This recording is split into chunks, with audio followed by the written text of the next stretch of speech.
Chennai style prawn gravy எப்படி பண்ணுறதுன்னு வாங்க பார்க்கலாம். வெங்காயம், தக்காளி, பச்சை மிளகாய், கருவேப்பிலை எடுத்துக்கலாம். மசாலாவுக்கு ஜீரகம், மிளகு, தேங்காய், இஞ்சி, பூண்டு, கசகசா ஆட் பண்ணிக்கலாம். முந்திரி ஆட் பண்ணிக்கலாம். இது போட்டு அரைச்சி வச்சுக்கலாம்.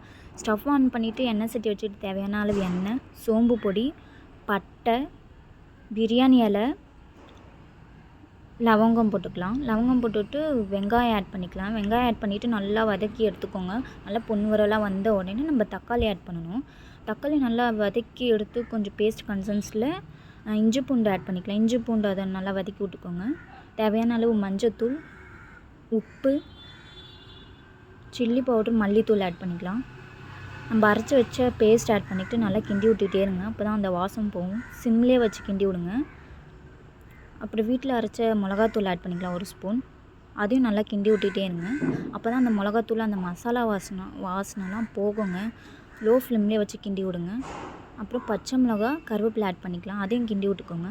அப்புறம் நம்ம ப்ரானை ஆட் பண்ணிவிட்டு நல்லா அந்த எல்லா இடத்துலையுமே எல்லா இடத்துலையுமே மசாலா போகிற அளவுக்கு கிண்டி விட்டுக்கோங்க. அப்புறம் கொஞ்சமாக புதினா தூவி விட்டுக்கோங்க மேலே. அதையும் கிண்டி விட்டுக்கோங்க. தேவையான அளவு தண்ணி சேர்த்துக்கலாம். அப்புறம் மூடி போட்டு 10 நிமிஷம் வெயிட் பண்ணலாம். 10 நிமிஷம் வெயிட் பண்ணோன்னே திறந்து பார்த்துட்டு கிண்டி விடுங்க. கொஞ்சம் கிண்டி விட்டுட்டு இறக்க போகிற நேரத்தில் லெமன் ஆட் பண்ணிக்கோங்க. லெமன் ஆட் பண்ணி கொஞ்சம் லைட்டாக கிண்டி விடுங்க சிம்மில் வச்சு. அப்புறம் 1/4 ஸ்பூன் நெய், 1 ஸ்பூன் பெப்பர் ஆட் பண்ணிக்கோங்க. பெப்பர் ஆட் பண்ணிவிட்டு லைட்டாக கிண்டி விடுங்க.